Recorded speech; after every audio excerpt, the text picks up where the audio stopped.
This is Reggie. And that's Brian. And this is R&B Talks. Again. I think we're getting famous, Reggie. I've met 2 people that now listen to our podcast on a weekly basis. Dude. Now, I'm not going to lie. I got them to listen. Well, you didn't really meet them now, did you? But well, one of them I did. I just met him. Okay, well. And now every time I go to the Save a Step and get my coffee in the morning, he and I talk about that week's episode. It's awesome. But that's cool, right?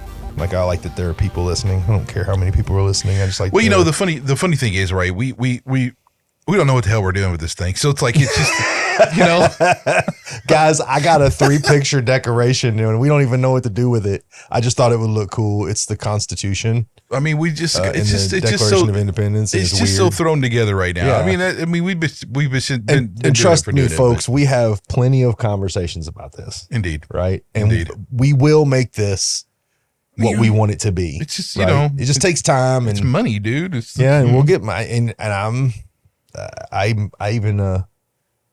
still looking. I think I got us a table and chairs, but we'll find out.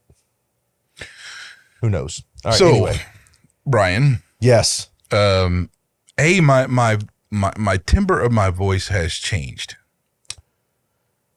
I got a feeling this is either going to be a funny story or a scary story. No, like just over the last, especially over the last like 2 weeks, I've noticed like it's just lower, gravelier than it was. Do you have allergies? I do, but like I don't have anything going on right now. You know? See, I have been suffering this week. I know you have, but me, I've been fine. I take my stuff or whatever, but like now it could be just because I don't feel something, but maybe it's like in, you know, it's even though it's not bothering me, it's there, but like it's just clearly you know, it is much lower in timbre and stuff than it usually is. You know, it's weird. You know, what affects me is, and it's weird, it's totally weird, is that the frequency with which I exercise has a lot to do with how I feel. Like when I'm exercising 5 or 6 days a week, like I am right now, I feel good. Like all the time I feel good. I'm a little tired, but it's like a well-earned tired, right? The weeks that I don't, or when I go through stretches where I'm only doing like 3 days a week because time's a concern, I'm always more susceptible to allergies, colds, illness. It's weird. I know it's weird. But no, it makes sense, but this kind of coincides with like 2 weeks, about 2 weeks. Well, probably longer than a little bit. I don't know, about 2 weeks. I started just taking every day and going outside for at least 30 minutes and splitting wood. Yeah. Right. So the first couple days I have a couple felling axes that I was trying to use. I was just having a hell of a time with those because the wood I have that's already been down has been there for years. So it's nearly petrified. Oh God, it is just, so I have all these rounds that are just been sitting for a long time. Either they're completely rotten and useless and I push them out of the way, or they're like freaking like a rock. So every time I'd go swing this axe, no matter how hard I swung that thing, it would just stick. It wouldn't do much, right? So I got tired of that. Went down to the hardware store and I bought an 8-pound splitting maul. Right. So basically it's just like it's a sledgehammer with a blade on one side, really, is what you want to think about it as, right? So that thing, I bring it back and I'm like, well, hopefully this do it. And I took one swing and the whole log just explodes. Like this whole little round of, you know, it's about, I don't know, 16, 18 inches tall and about, you know, 2.5 feet in diameter. Right. And it just explodes, you know, and I'm like, okay, I guess I got the right tool now. Yeah. And so I went through, I've got a whole bunch split, but I'm on my second splitting maul because my first one, the handle just broke and I'm not hitting the wood. Like the handle's not being hit. Well, it can only take so much impact. I don't give a crap. Well, how good of an axe handle it is. I took it back to the hardware store, right? Because it's the one I buy a lot of stuff from anyway. The Mr. Hardware down there, right? Yeah. And so I'm like, hey, Phil, I showed him it. And I'm like, and he like looks at the wood and he goes, it's just cheap. It is. It looks so porous. Yeah. When you're looking at the wood, you're like, and he goes, this is just a real cheap Chinese wood. And so they wrote it up. And so I got a fiberglass handle one. And I don't usually like fiberglass handled axes and stuff because they like the ones I used to have, even though they never broke, but they would like, it would always felt like flimsy. Like they had like some kind of bend to them that I didn't like too much. Right. Anyway, so then he's like, well, the new ones are different. Just try it. I think it's got something in the core to help it stabilize it or something. I'm like, okay. And it costs the same. So, Yeah. Why not? So I got that one, and that one hasn't had any issues with it or whatever. But anyway, so that's what I've been doing like every day. I've taken a break. Like today I didn't do it in like there was one day last week I didn't get out there, but it's every day I'm getting out there just splitting freaking wood for 30 minutes with this 8-pound maul over my head. And that's exciting, man. That makes me happy for you. I tell you what, dude, it's gotten to the point now where I'm not as sore. Like when I first started doing it, man, it was like my whole core was like, what? Probably all the way up through your shoulders. Yeah. Oh yeah. What are you doing? You're supposed to be sitting in your office chair working on IT stuff. What's wrong with you? But yeah, so that's been cool. And because I wanted to do something that I would stick to and that I would like to do. And that is strenuous. So 30 minutes of me out there swinging that thing pretty much as hard as I can. Mm-hmm. I come in, I'm just dripping, and I know I've done something, and it feels pretty good. So we'll see. But that also coincides with the timbre in my voice. I wonder if it's like, oh, now you're a lumberjack, so we need to change your voice a little bit. You do know that there are side effects to sudden releases of testosterone, which is what is happening when you're doing that. Yep. And one of them is to put bass or lower the tone of your voice. It has to do with your... I feel like it's an internal kind of hardwired radar. It probably is though. But like like when I used to work out a lot, that wasn't the case. I was in my 20s, right? So that was when that was. But now that you're older, you're also getting older, and it's happening that way anyway too.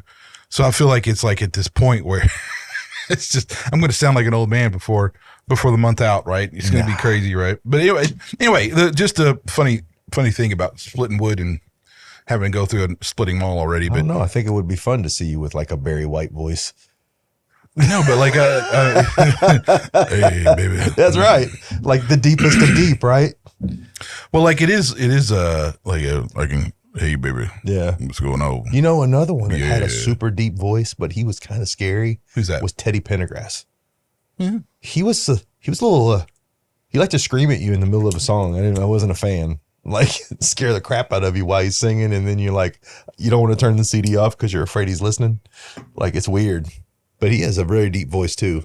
I haven't noticed that any vocalists as of late have that kind of voice, right? It's like the deep voice is almost. Well, no, I think so your bass singers now that are well known are in those a cappella groups. Mm-hmm. That one guy named Jeff something or other. I actually watch his stuff because it's freaking amazing. Well, one of the things that I always think about is Johnny Cash, man. Like how he was like a baritone though, but he could get in that low register. Like if you think about Folsom Prison Blues and Ring of Fire, that he didn't really sing those songs so much as he talked those songs. Right? If you do a search for like on YouTube about lowest bass singers, there's this old big guy and he just like singing like gospel music, and he's like in this old recording he's like and we did it it's like a low, what did he say, it was like a low C or something crazy like that, and it's just like it's like good Lord. I don't know, man. The one guy from what's his name, it's Jeff something or other. I can't think of his last name, but he did a solo cover of like the Misty Mountains from Lord of the Rings. Oh, dude, it was so cool. But when you hear him talk, it's not like he has a high voice or anything, but you certainly can see how he would sing low. But like some of the other, I've known some of the, like when I was at university, if there was a bass guy, his voice was always like, anyway, you know. But I don't think I've ever heard anybody do that, man. I find it fascinating, man, because it's like so if I'm sitting here thinking like how your vocal cords are moving in order, and like your whole shape of your everything from your chest to your through your like throat to how your mouth is to make it tones that low is fascinating to me, man. So I've always had an intrigue about that. But yeah, You know, I realized something this week. what's that? As a father and a husband and a full-time employee of a very good company, I don't have a lot of spare time during the week. So I was home by myself for a couple hours last week, and I found a movie that I forgot that I loved. Have you seen Snatch? Okay. So love the movie. Amazing movie, right? The story, the plot line. Yeah, it's awesome. The way the characters are written, all of that, you know. But the soundtrack, you don't realize how good the soundtrack to that movie is until you've seen it enough times where you're able to focus away from the storyline onto the soundtrack. The soundtrack of that movie was absolutely fantastic. Yeah, it's really cool. Everything from popular London music at the time to classic rock to orchestral to horns. I mean, you couldn't touch more in the soundtrack of that movie. I don't know why I noticed it. I've seen the movie 50 times, but I noticed it now, I have no idea. Yeah, he had some maybe that's Lock, Stock, and Two Smoking Barrels. Which was another amazing movie. I can't remember which, because Snatch was great. I just can't, I haven't seen any one. Snatch was when Brad Pitt was the gypsy. I remember that. I know, but. Which was one of my favorite characters of all time in a movie. Dag. Dag. What? Okay. Yeah, it's funny, man. It's very cool. You speak it after you've seen it like the fifth time you've seen it. Yeah, it's very cool. But I've been noticing more movie soundtracks now. Like sometimes I'll find myself not paying attention to the movie and just listening to the soundtrack. And there are some amazing like symphony orchestral movie soundtracks out there. Like there's a ton of them. I mean, you don't appreciate, like Star Wars takes on a whole nother dimension if you were to take away the movie and just listen to the orchestral music that's played during that movie. It's absolutely fantastic. Right? Like, I don't know why that's something that's dawned on me this late. I had this weird separation between music and movies, right? Like, yeah, so it is different for a sound. The soundtracks are written for, I mean, obviously a particular purpose to like intensify whatever emotion is happening in or lead to emotion or something.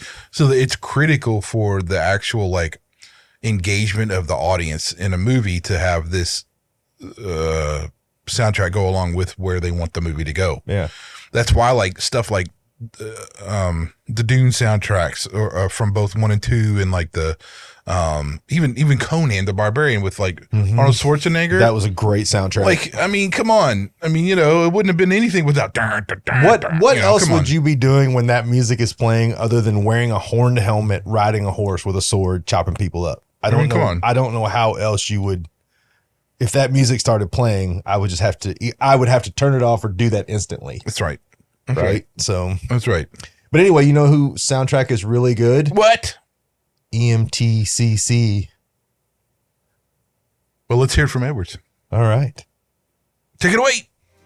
Are you a small business or entrepreneur looking to get more out of your online presence?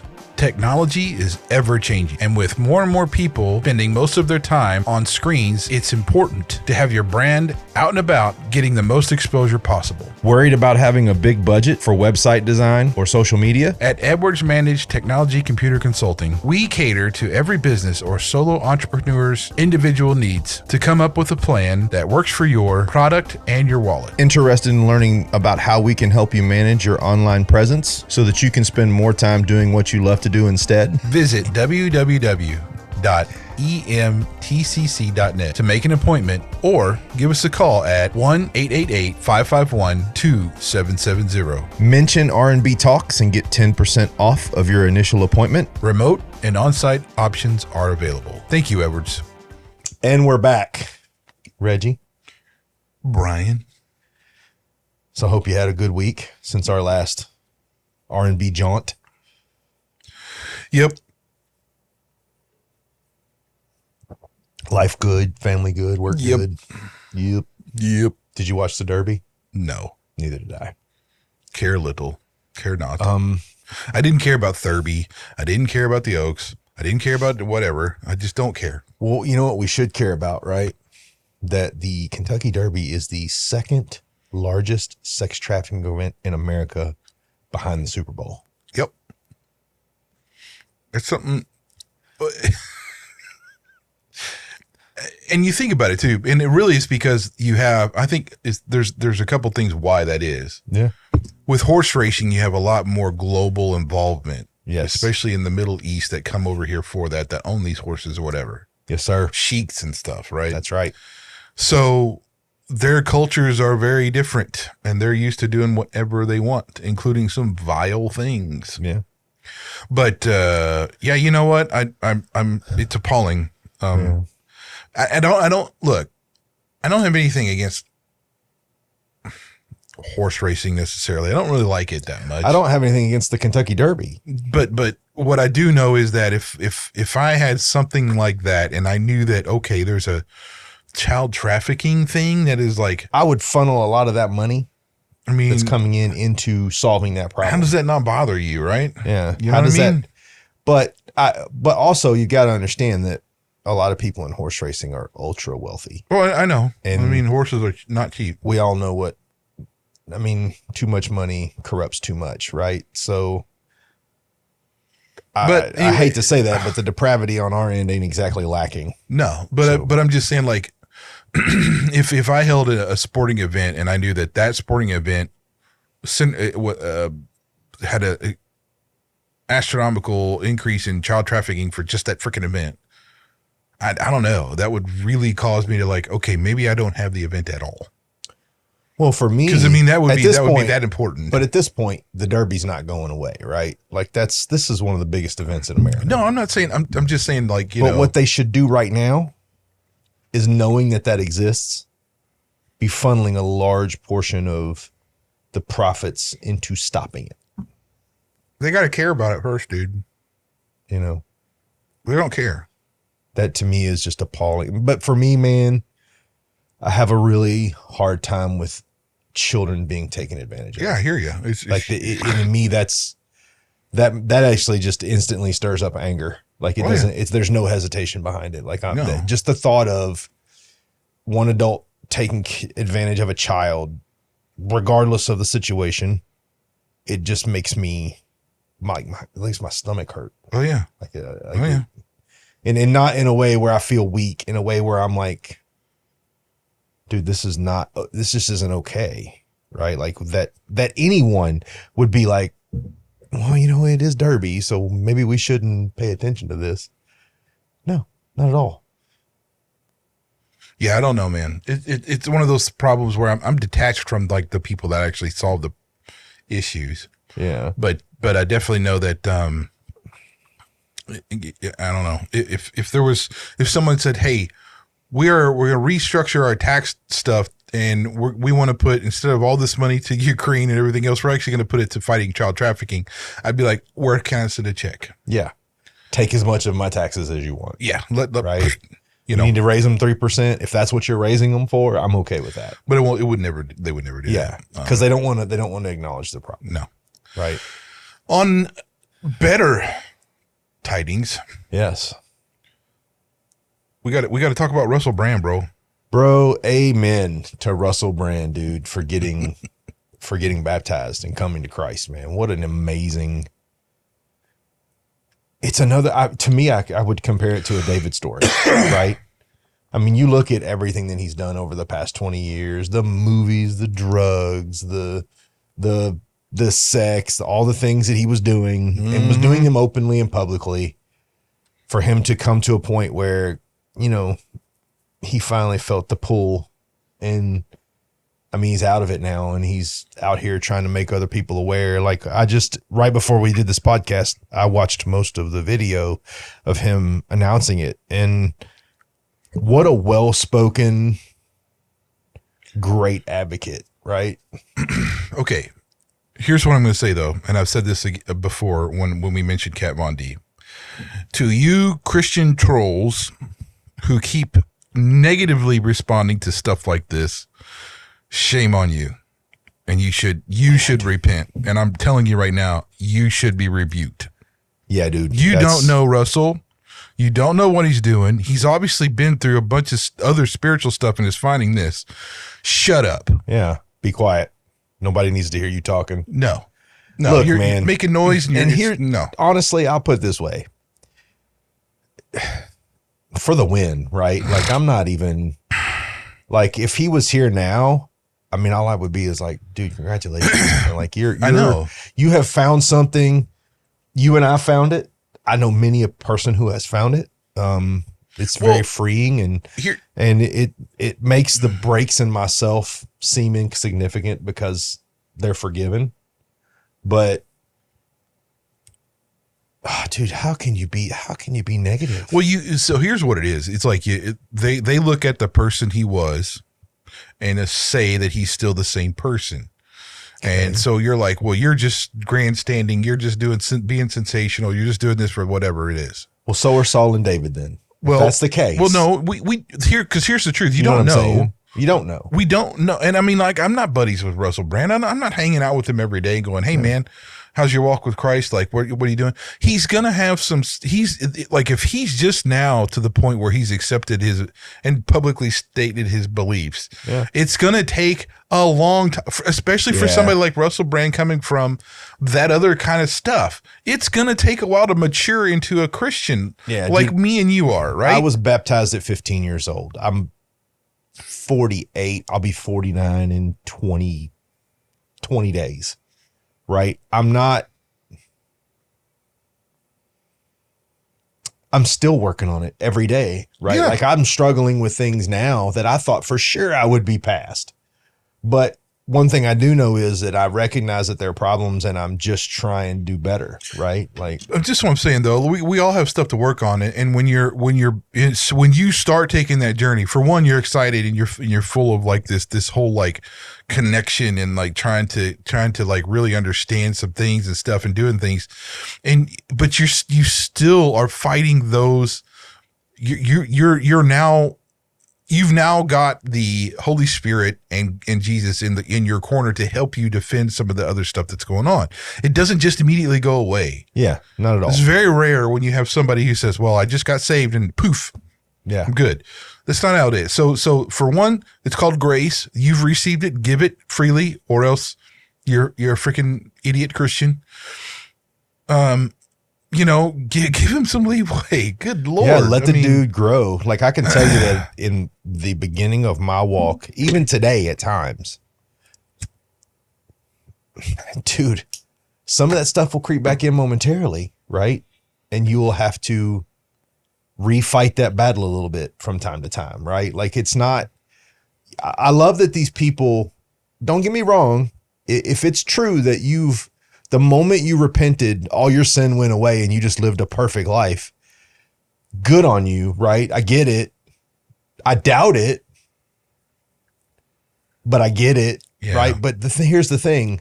That doesn't exist, right? There have been some of the most strong men of faith that I've ever known that I've watched fall. We all do it. But the difference is those men got back up, confessed their sin, and got on with getting on, and are still successful at what they do, right? And are still good men of God, right? They're not enemies because they failed, right? So this whole, oh, you're a Christian now, so you're perfect. No, bro, that's just not true at all. And if that's a platitude that churches are giving people, then the church is lying to the person that they're giving it to. Yeah, I just don't think that. I really don't think that's it. This is just coming from people who. Well, but you got to admit, there are a lot of churches that. Oh, no, you've been baptized, so you're perfect. No, bro, shut up. No, I know. It doesn't work. I actually saw, like the Holy Note. I love that guy. I've been watching him lately. Yeah, he had a one with this one. I forgot what her name was. Just totally, completely wrong. She was a pastor. Nope, don't believe in that either. And I don't care what you say either. That's what the Bible says. So that was already wrong. And then she had totally wrong theology, dude. It was totally stupid. Anyway, I don't want to get down that rabbit hole, but look, I just want to say publicly on YouTube that I in our podcast and stuff that I'm ecstatic for Russell Brand. Absolutely. In every way, shape, and form. And I mean, I know he mentioned his wife was a Catholic, and let me say this: I think there is some Catholicism that isn't quite cool, but there's a lot of it that's, there's a lot of different sects and stuff inside of Catholicism. So I don't go down the path and just say, oh, Catholics are all bad. No, but I just hope and pray for Russell that he just continues to grow and he impacts his family in a positive direction, becomes the leader that God wants him to be, and continues to seek. Right, and keeps growing. That's the key. Moving Continue forward to seek. Right, continue to look for. The country came out in me right then. My name Brian Case, and I say fur.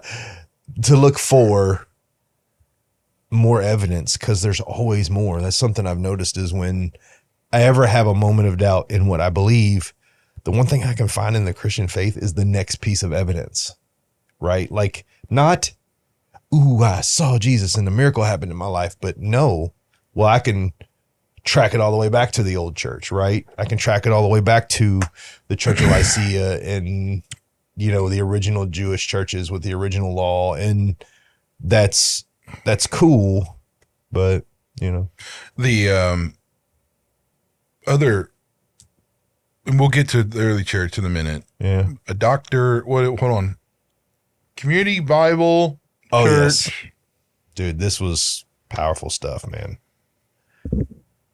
Hold on. Yeah. Dr. Ed Newton, lead pastor at Community Bible Church. Ruslan, Katie. Okay, I saw it there. So this pastor, and I'll put the link for the Ruslan video down in the description, but you saw that. Mm-hmm. And I think that just, for one, it was kind of funny at how many things got thrown at this guy, but it's really rare to see a church that we would label a mega church, a pastor that would choose to completely take whatever he had planned for his sermon, shove it aside, and serve what was happening right there at the moment. I think that's a rarity, and with grace. And with a really a heart of Jesus. I mean, it really wasn't nothing like that. So, what? Tell me what you think, Brian. It's rare that you see an honest moment happen in church anymore, right? Like, so much of church has become a show. Yeah, a production, right? Dude, you just had a really honest moment where a preacher who had worked really hard, probably for a week on this sermon, and was in the middle of his message, and this guy shouted out a profanity. He very clearly could have stopped the sermon, embarrassed him, and then kept on going, which he had every right to do at that point, right? I mean, it's a mega church, so we talked about the quantity of people that would be there, which it's quite a few people, right? So, but this dude not only recognized that this isn't a moment for my sermon. I'm understanding now that this is not a moment for my sermon. God is calling me to talk about something else right now. But to take a heckle out of the crowd from a guy and then to pursue the story to the point where he did, I mean, that was just a dude doing the best he could to be there. And then for all these people to be coming to the stage and shouting him out, and for him to be able to sit downwind of that and not lose his cool. And even when he asked them to stop coming up front, like he never got attitude or angry or felt violated. He just knew there was a moment happening and that he needed to slow everything down and recognize the moment, right? Because there was something bigger coming a few minutes later. So you got to watch it, because I think it's actually really good. And actually Ruslan KD's commentary is pretty good too. They don't speak over anything, whatever, but they're going to say similar to what I'm going to say, really. But what happened was that Dr. Ed was giving this sermon, and then he said something, and you hear this bull come out. He goes, hey Anthony, and he goes, and he was really laughing, and he just took it at heart. He's like, hey, can we not have can we keep the profanity, you know, can we stop doing that or whatever? Then the guy named Anthony in the crowd, which I assume they talked or something, but whatever. He had probably met him before the service. Whatever. All right. This man saved my life. I was homeless, and he come pick me up, and he said this all out loud in the whole service. So then he's like, Dr. Ed, he puts you can see him, he put the tablet down or whatever it was, he puts it down, he goes, okay, all right. And then he's like, come on. And so you hear clapping and stuff. And so he talks to the guy next to him. The guy's name was Michael. Michael had actually gone to this service before that one. Was on his way home. He saw a homeless person that was needing food, so he went to Whataburger, picked up some food. They had already gone. He went to turn around. He saw this guy in another building or whatever, and so he's like, "Hey, here's some food," and then started talking, and it ended up with Anthony saying, "Hey, where'd you come from?" And the guy said, "Well, I just came from church." And he goes, "Well, I want to go to church." and so the guy's like, "Well, do you really want to go now? Like, as in, really? Do we have to do this?"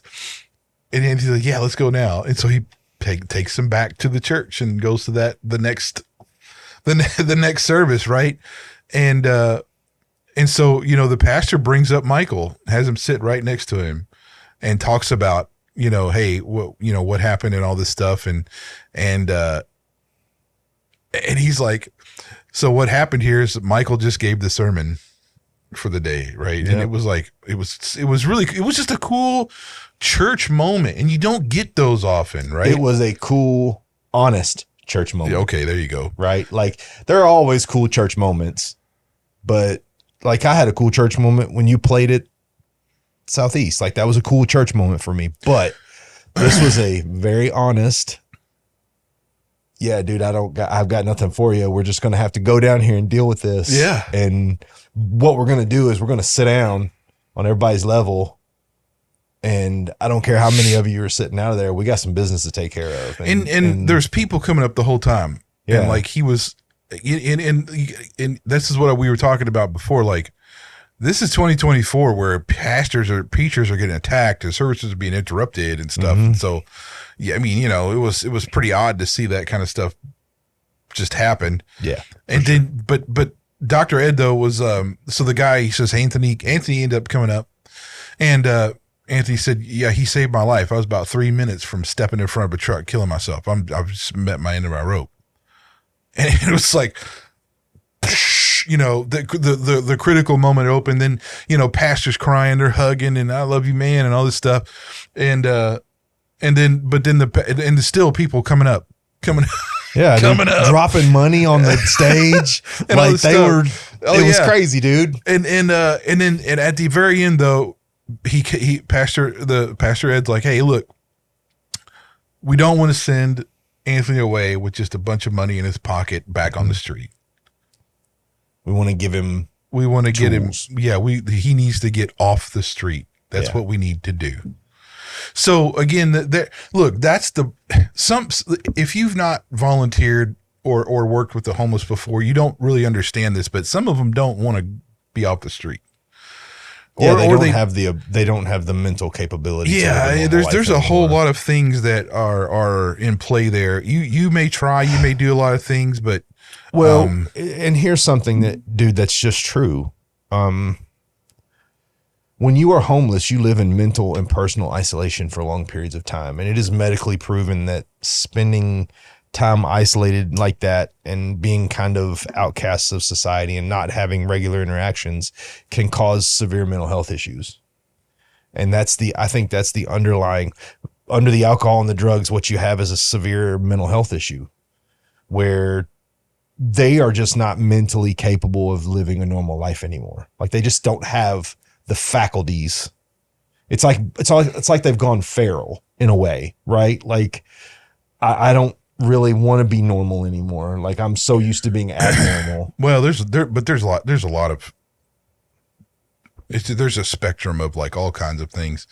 It's really hard I mean, sometimes there's a lot of drug use still going on with the homeless people. They're homeless because they're hooked on something, and they take whatever they get and they buy more drugs. And there's a lot of overdoses and stuff. That's a big culture. Yes, that's true. And you just find them dead because they just overdosed on something or whatever. It's a really, man, it's crazy. I know when I've helped with a couple organizations and I've gone around to do blanket drop-offs or whatever. You go around to the various tent sites and all this stuff, and sometimes the guy would be like, hey, I should probably take this one, or what it would be like. He'd tell me that guy's like has a habit of being like a little aggressive and stuff. And I'm the guy who says, well, that's okay. Yeah, I'll go do it anyway. And what had happened a couple of times is where I'd have to approach someone and they really see me, this real big guy, obviously coming up to them, and they get really scared or something, and it helped me learn how to de-escalate with a person who's not all there. Yeah. Now, I don't know if you could call that providence or whatever about something like that, and how I just didn't get attacked or whatever, but and there was times when it didn't happen, and somebody else would have to come up and help me out. But I'm just saying there's just, you're talking about people who are lost and who have some real issues, and it's hard to deal with. This guy in this particular instance seemed like his faculties were mostly there, and it was like he was with it, which was already a step up in the right direction, and who knows what has gone on or what's family situation. But anyway, it was a really cool thing. And I really encourage everybody to take a listen to the Ruslan video. I think it's somewhere else too. Like I don't know if the Community Bible Church has that up or not. Well, honestly, I think you could, but you'll find it. I think in the next day or two, you'll have a isolated video of the event, and I really would watch it with that. I'd like to watch it without all the audio, right, and all the commentary. So anyway, that was really super cool, and it helps to see that, and especially in today's public forums where you only see the bad stuff. Yeah, for sure. And I'm sure there's somebody out there that'd be arguing that was bad, but and even Ruslan or calling it propaganda. Yeah, too. But anyway, that was really cool. All right, let's get back to it. Well, after Brian's potty break, yes, I need a potty break sometimes in my life. Well, hopefully you use it in the correct potty. Yeah. I feel like there's a pattern emerging, Reggie. And I'm going to kind of run down some events. You have the jumping up of the Daily Wire, which is a lot of faith-driven people, right?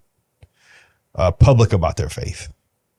And then you have Jordan Peterson come along, who is not of the faith, but is walking that path, right? He's discovering as he goes along. And then his wife has become a person of faith. His daughter is a person of faith. Again, I don't know where his son lies. Then you have some other events leading up to Mark Driscoll and what went down there, which I thought for a split second, but I didn't really realize it until just now when I watched these two current videos with you, that Mark Driscoll was a jump off. Like for someone to, I feel like there needed to be a point where someone rebuked the Western church at one point or another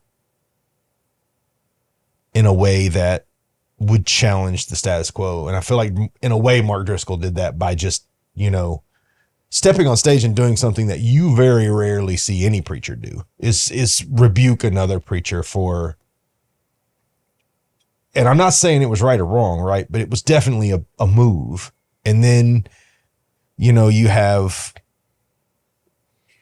Okay, look, sorry, I interrupted your statement.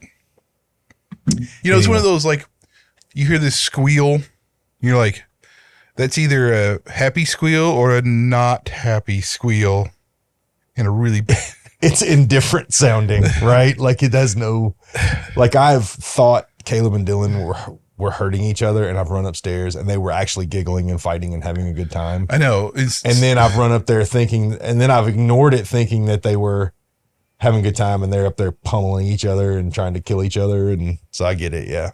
It's not fun. So apparently they had spilled something. I don't know, that Raina was trying to paint or something. They got on the floor. I don't know. Anyway. So all these events. Okay. Anyway, so where I was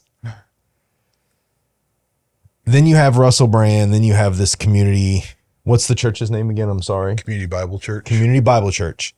And this pastor who, honestly, man,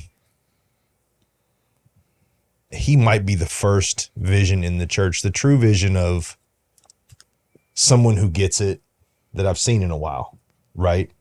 Oh, this isn't about a pasted sermon every Saturday. This isn't about my status as the minister of the church. This is about, I'm recognizing that there's something more powerful than what I'm preaching going on right now. And I've got to stop and keep cool and navigate this so that I can help the people here that aren't seeing it not miss it. Make sense? Mm-hmm. I mean, it's very cool. Well, I don't know, man. This is why there's a lot of prophetic nonsense going on too. There is an escalation in kind of some stuff at the moment, but there has been in past as well. So it's kind of hard to say if this is unique or not, because it could be, it could not be. And again, we don't know the time and place of anything that's going to happen. Sorry. And yes, I know there's all these, well, you'll see these signs and this. Good luck deciphering what those really are. Well, here's the problem. So I think recognizing prophetic signs from God is kind of like recognizing miracles. You and I have talked about how I feel about miracles, right? Like, we don't recognize the big ones because we've stopped acknowledging the small ones, the everyday miracles, right? I think we're mistaking our want to see signs in a lot of cases for there actually being signs. And here's why I say that. I am utterly confident in every way, shape, or form that I have zero control or power over when he's coming back. Yeah. I don't even want to really talk about it most times because it's a bottomless nonsense conversation if you get involved in something where somebody's trying to talk you out of it. It's one of those things where unless I'm put in a situation where I have to have a discussion about it, I'd rather not.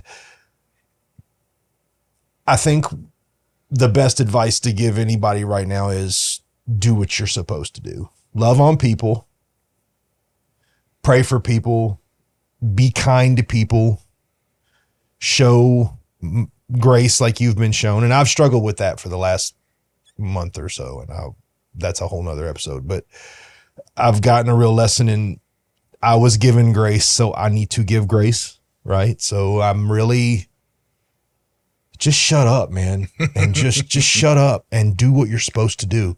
Shut up. Stop trying to shepherd everybody to the apocalypse and just do your job.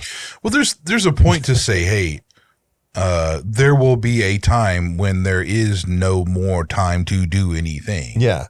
And I mean, it's been imminent now for over 2,000 years. Cause I mean, you know, well, from the moment he passed, it was imminent. That's what I mean. And right? Imminent for God is, I mean, like a millennia can blink is a blinking of an eye to God kind of thing. So I mean, like who knows? But you know, the whole idea behind really true believing and true repentance is like you have to make a change. That's why it's called born again. You're dying to yourself. But let's be clear. It's not you have to make all the changes. You just have to start making changes. I know. That's what I think frustrates me in this conversation. It's not with you, but it's with other people. Well, you're born again, so you have to make all these changes. Oh, no, you don't. You're just learning. You're just opening up. Well, right?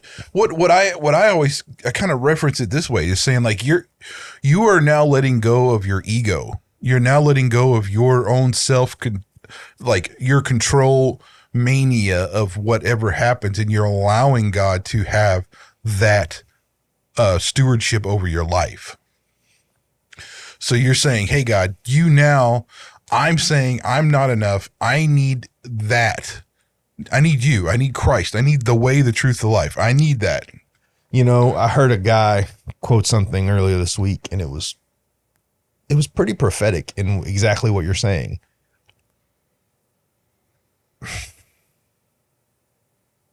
You're not going to get all of God in one day. You're just not.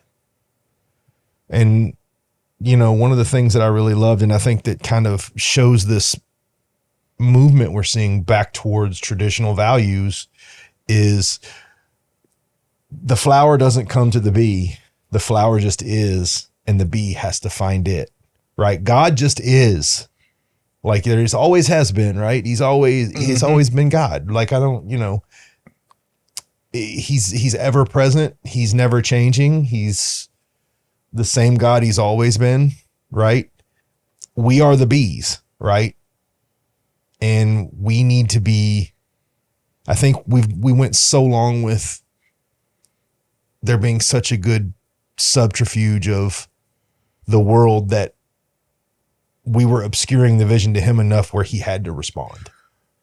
And I think what you're seeing are these big pieces of maybe. Here's how I beat back your culture. Well, right? And also too, I mean, you talk about like prayer has a big portion of that. I mean, cause like obviously there's more than one person in the country praying for the country and for it to come back to its, Christian centered kind of methodology, really. So, I mean, prayer works. So there's got to be something to that too, but we'll see, man. I mean, you know, there's a lot of interesting things happen. I will say one of the other interesting things, this was the worst tax season I've had in a very long time. I will say that. Speaking of things recent. You know, it wasn't great. I will say that. I mean, was it the worst I've ever had? Honestly, I don't know, because I try to forget them immediately when they're over, because I don't want to carry that in my heart and hate. But it was not great. Let me tell you, man. Let me tell you, man. I'm scared for you to tell me, man. Oh, bro. I am so irritated. Not only that I had to pay what I had to pay, but that where that money goes is just, and like, it's one of those where I feel like in principle, I should fight every like, if I have to pay him anything, I should fight everything. Every ounce of me should say, fight that. But what I do know is that if you try to get into a fight with the IRS, unless you are willing to lose everything you have and spend everything you have on tax attorneys that are insurmountably huge, you lose. Yeah, for sure. You know, and so it's like, well, for the betterment of my family, I have to put aside my for the betterment of my mental health. Oh no, I mean, for the detriment of my mental health, I gotta like let it do the thing. Here's you know? What's jacked up for us. Well, you know, after this year, the child tax credit goes away. Unless they vote to hold it over, which I don't think they're going to do unless the Republican president exists. So, my wife works in Kentucky, lives in Indiana. Whole thing. So she has to pay Indiana and then get a refund from Kentucky, but somehow we always owe more to Indiana than we're getting back from Kentucky. So it's this constant, well, how imbalanced is it going to be now? And why is it even necessary? Hasn't the Indiana landed in the black the last couple of years? Like, they're doing great financially. And then the federal, well, but because we know what the federal government's doing. I mean, we'd be in just as good a shape if they poured gasoline on it and just set all the money on fire at this point, because it's not worth anything. So, no, it's just absurd, man. I just find it appalling. I'm not an isolationist necessarily, but I do think that I have no interest in a lot of this stuff, and it just irritates the living crap out of me. But I've always been a big advocate of send me a list of everything that the tax money has to go for and let me choose where mine goes. I know, but at the same token, we'd end up with the whole thing. Like, I don't even think we need to do that. I just think it needs to go back to more state oriented stuff. And the federal government's wicked small, and it just takes care of what it's supposed to take care of. Yeah. For sure. Anyway, so another. Well, we really don't have too much time left, Brian, to talk about some things, but lay it on me, dude. Let's roll. Because I don't. We try not to have like 2.5 hour episodes. I know, but we sometimes do. So no, we haven't had 2.5 hours, but yeah, we've had some solid 2-hour ones though. I think so. I think I edited down a couple of them though. So I know you did. There was a couple of them where I was like, I remember saying this and it wasn't in there. Yeah. But that's because I trust Reggie. I was probably babbling on about some garbage. It's okay. Hot. Well, I've cut out a bunch of stuff I've said too. I mean, it's just like if, just for them, if they really need to know. Mm-hmm. So what I find interesting is how the differences and the similarities between what's going on now and kind of what we see, movements of the faith and the church and stuff like that. How culture is off the rails, especially if you look at the protests going on. Yes. And I will say, Brian, I have not even paid attention to it because I don't want to be upset. But why don't you give us some rundown of some college protesting? Here's the problem. Young people in our country have gone insane. They are running around on college campuses, some of our biggest and most prestigious college campuses, calling for genocide of an entire nation and cheering a terrorist organization. And forgive me for saying this out loud, but common sense alone as an adult who can think beyond getting my shoes on and off, this is the dumbest thing I've ever seen. Like this is it makes me wonder if all of these, there's some kind of communicable disease of panic that is sweeping through certain places that's out of control. Because the behavior within itself is not just self-righteous and ill-aimed, but it's just beyond any normal level of common sense, right? Like, okay, so Hamas is terrorists. Palestine houses many terrorist organizations.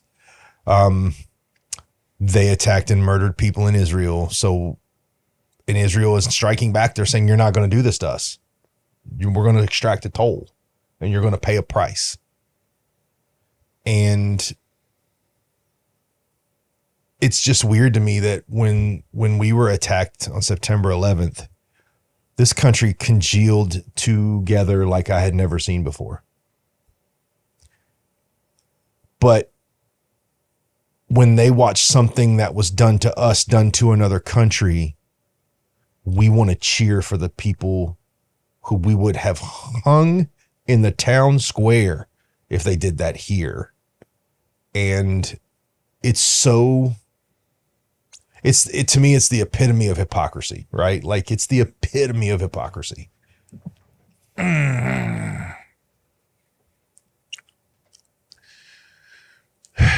This I put full on the institutions. Oh yeah. This goes right to the heart of what is wrong with our educational institutions. Yeah. At the highest level. No, this makes no sense whatsoever.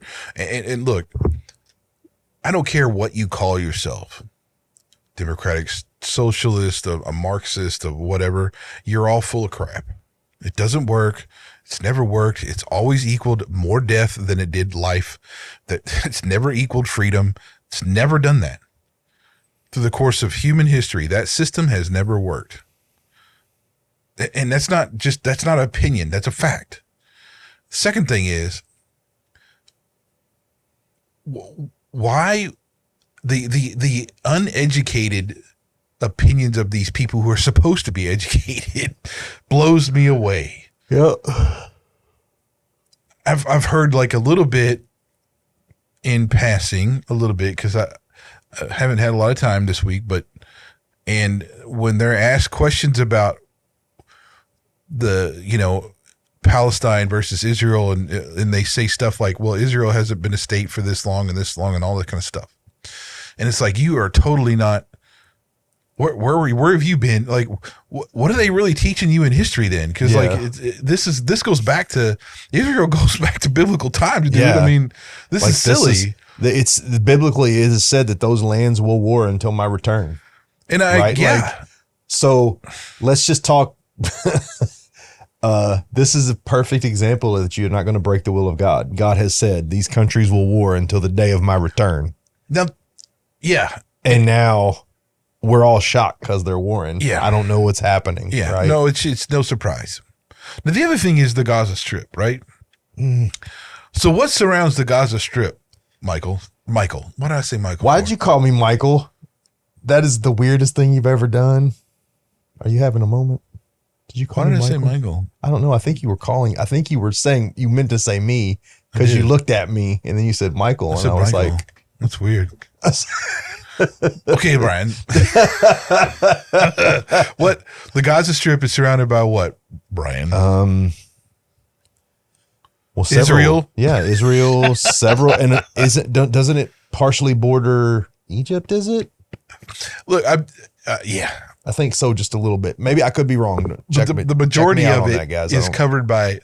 You got water. Yeah, and you got Israel. Yeah, you got like a little over here. I think on whatever something. It's got a small percentage of border. I'm geographically challenged at the moment. Sorry, I just don't know because. But so what makes you think you're this little strip? And you're going to now start doing a bunch of nonsense to the country that mostly surrounds you, that you have really no way out. That honestly and essentially is offering you protection by being a superpower. But anyway, look, it just goes farther than that. Hamas is an organization, is a terrorist organization that has a genocidal agenda. I mean, that's what I don't understand. That's plain. Being very polite. It is being polite. But I'm just saying, like that like. That's the same. I mean, I don't understand. I have no clue how you form the opinion to say, "Ooh, this is who."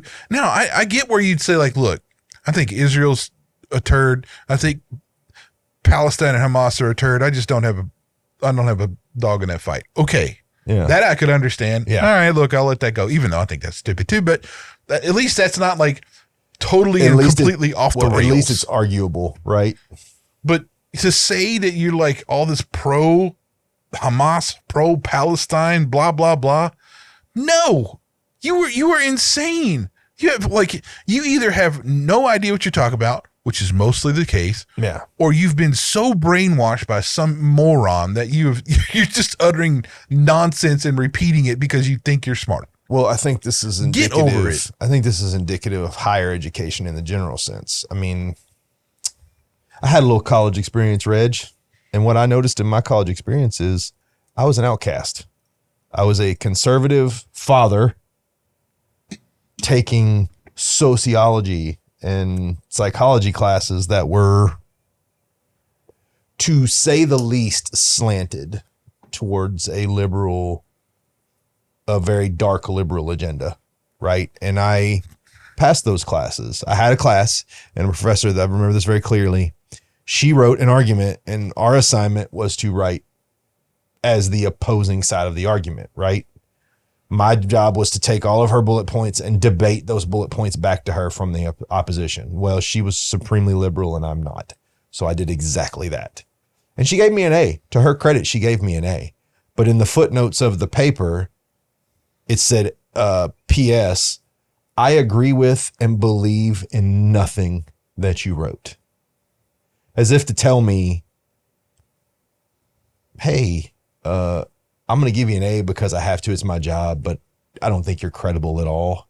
And I'm going to ignore all of these good points. And it was masterful paper. I don't do well at that, but for some reason, when I was challenged with that, I uncorked the genie for a minute and I immediately realized that it wasn't where I needed to be. So I immediately stopped. I'm so thankful that I did not choose a university like that. Liberty is totally not that. Yeah. Now, and this is where I think people give Liberty a hard time because they think, well, it's just a Christian university. It's just all they're going to have is they don't. They teach kind of everything. Like when you do philosophy or any of the other like secular, non-theological classes I've taken, it's always been everything. It's not, they're not just teaching, the Genesis creation account and all that stuff. I mean, they teach everything. Biology and all that stuff is taught just like every other thing else. So they also will have the Christian perspective as well presented. Yeah. And that's what is key, right? I mean, but anyway, yeah, I mean, I don't know. If I was a young kid now in college, I can't imagine what I would, I don't know. I just can't imagine that, dude. It's just such a different thing than when I was that age, coming out of high school, all that stuff. That was 95, right? That's when I got out of high school. That's when it's a completely different world than, from 2024 to 1995, right? Yeah. Crazy, dude. Well, and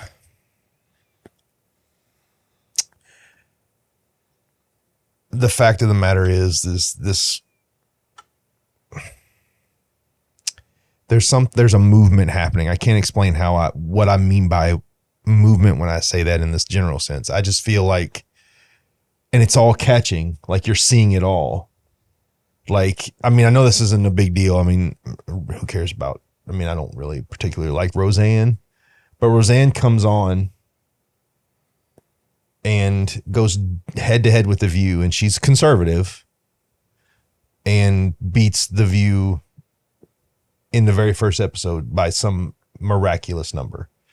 I believe that there are things happening that are pulling the attention in the right direction, right? Even when Dr. Phil went on Joe Rogan a couple of weeks ago and literally said, I was wrong. I was wrong about all of these things, and then talked about his faith and how he was, trying to start a television network. Oh, that was on Jordan Peterson. Well, he did that on Joe Rogan too. He did that both. I didn't see the one on Joe Rogan. He did a great job on Joe Rogan, man. That was really good.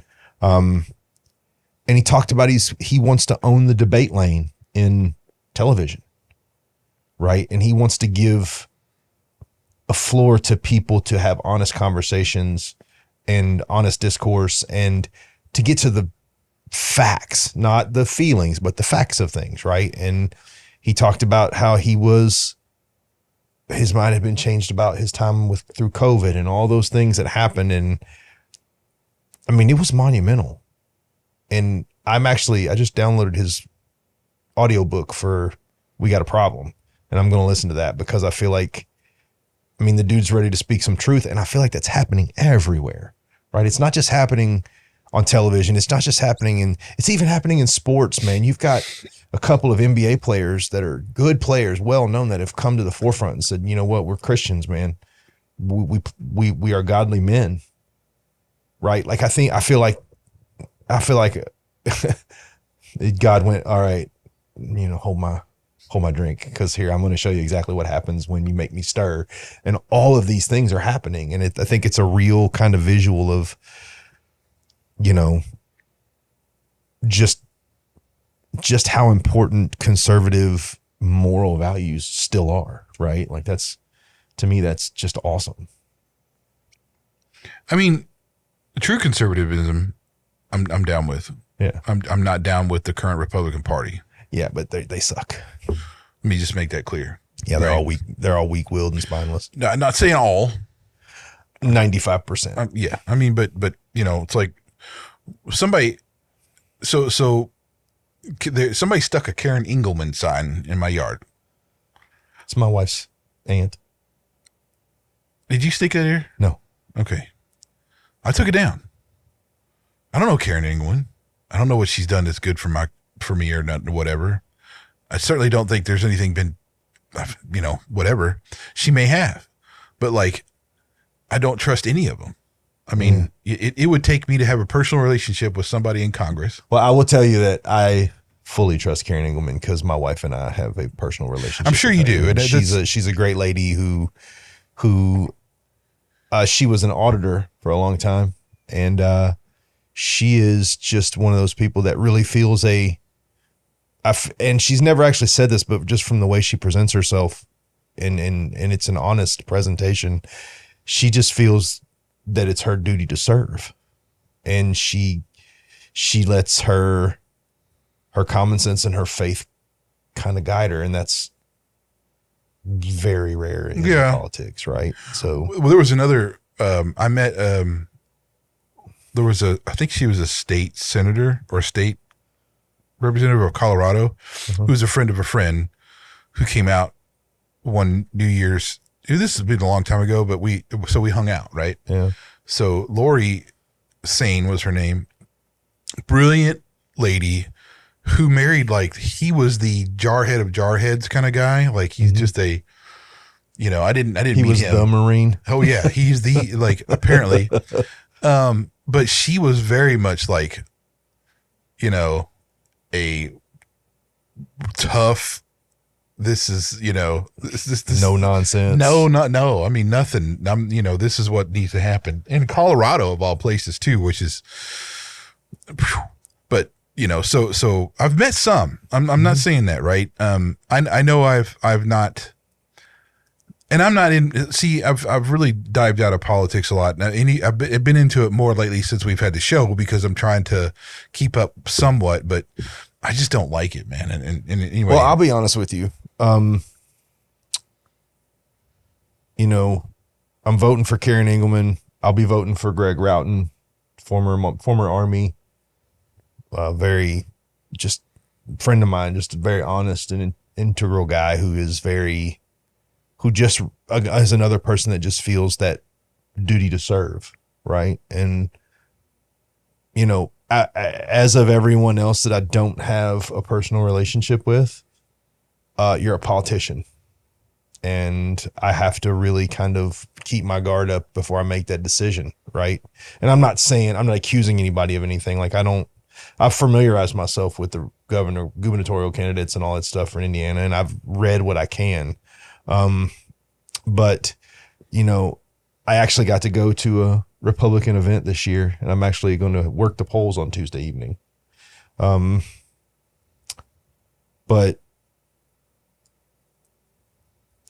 there's a lot of nonsense that goes on in the government, and a lot of broken things that go on, and a lot of broken people I've never met a broken person that can fix a broken thing, right? Like, you got to heal yourself and then take care of business. Yeah, but we got to get away from this two-party thing, though. I mean, like, it's so divisive, but, like, there's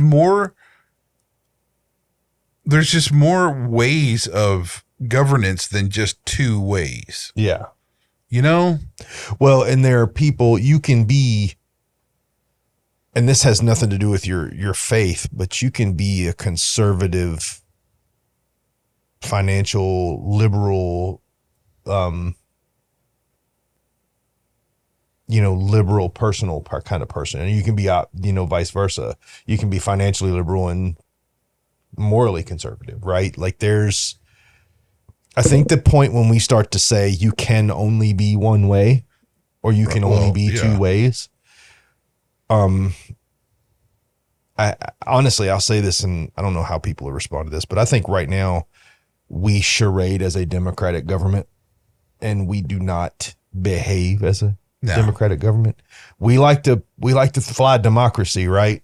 Yet our government is slowly but surely trying to choke the independence out of everybody in our country by regulating and taxing and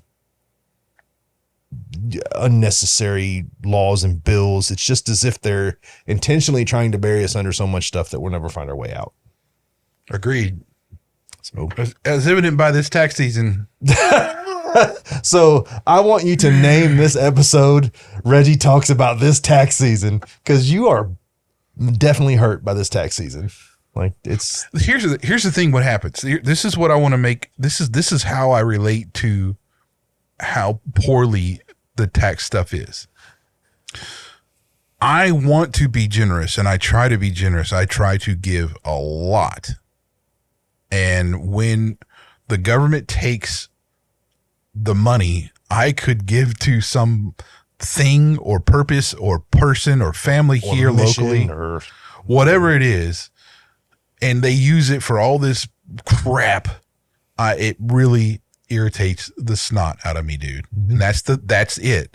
When I have to pay thousands of dollars to the government, and then they're going to take it and go all over this thing and do all that when they're doing such a poor job of taking care of their own people, that they want me to give them more money so they can screw it up more. That's how I'm looking at this, and that's how it's verified its way throughout the whole years. All that we've had, all these social systems very rarely work. So what I'm saying is that the proof is right there in the historicity of whatever we've been going on and how we've approached our tax systems. It doesn't work. Well, I can speak that from personal experience in the sense of when I was growing up and my mom was trying to get financial help. My mom worked 2 full-time jobs essentially and couldn't get enough money together because neither one of them were great jobs. But according to our financial institutions, my mother made entirely too much money to be able to draw any money. So, there's this, but there are millions and millions of tax loopholes for millionaires and billionaires to crawl through. And I'm not saying, I'm not the guy that I'm not liberal in that sense. Like, we have to make America a business friendly place in order to attract businesses in so that we can provide jobs. I get all that, but still, I mean, for some of these guys are getting away with paying $0 in taxes. That can't be right. But they really don't. That's the thing. They don't get away with paying $0 in taxes, dude. No one gets away with paying zero. No one. That's actually a farce. That doesn't exist. Not saying, but I'm just saying, like, you if you're paying 1% or 2% after all of your loopholes and benefits, I mean, I pay an average of 27 to 28%, and I make far less money. No, what I'm saying though is that a lot of those, it's just because here's what happens when you reach a certain point. Now your money, your wealth is now divested into all these different things with all these different regulations and taxes and all this different stuff. So whether that's the stock market, you own property, you have, you own businesses, you do this, and all those different business verticals have different things. So according to it, whatever the case may be, so all of it gets roped into this stuff, and each of these individual things have all these different tax things to it. And then you have your own personal income, but that personal income is also divested into all these different things too. But let me be clear. Your dollar is taxed the way your dollar is taxed. I mean, think about that. All right. You work a 40-hour week. Let's say your paycheck is $1,000, right? Well, now I got to pay income tax, federal income tax, state income tax. I got to pay FICA, blah, blah, blah, blah, blah, water, sewer, whatever taxes they want to hit you with, right? And then you got to pay taxes on your house and your cars, even though you've already paid for them in full. So that's more of your dollar being taxed second and third time. Then you have to pay, state taxes for everything that you purchase. You have to pay, and then at the end of the year, if the government decides, hey, we didn't take enough of your money all year long, we're going to take a little more. I mean, your dollar can be taxed 5 to 6 to 7 times depending on what you're into. Oh, yeah. And it's ridiculous. So think about that. Think about what that makes our dollar worth, man. I mean, you really break that down. That's just heartbreaking. I know. All right. Brian, Reginald. We should tell them to like, subscribe, and you should like, subscribe, comment, high five, poop emoji, whatever you want to send. I'm cool. Just a response. Just let me know you're there, but especially that subscribe button. Click that subscribe button. I hope we brought you some cool info and you enjoyed the conversation. Yeah, we rambled quite a bit. We did. We wandered all over the place. This one, episode number 40, rambling. Hey, I dig it. We rambled, but we rambled with a purpose. I'm Brian. I'm Reggie. This R&B Talks. See ya. Later.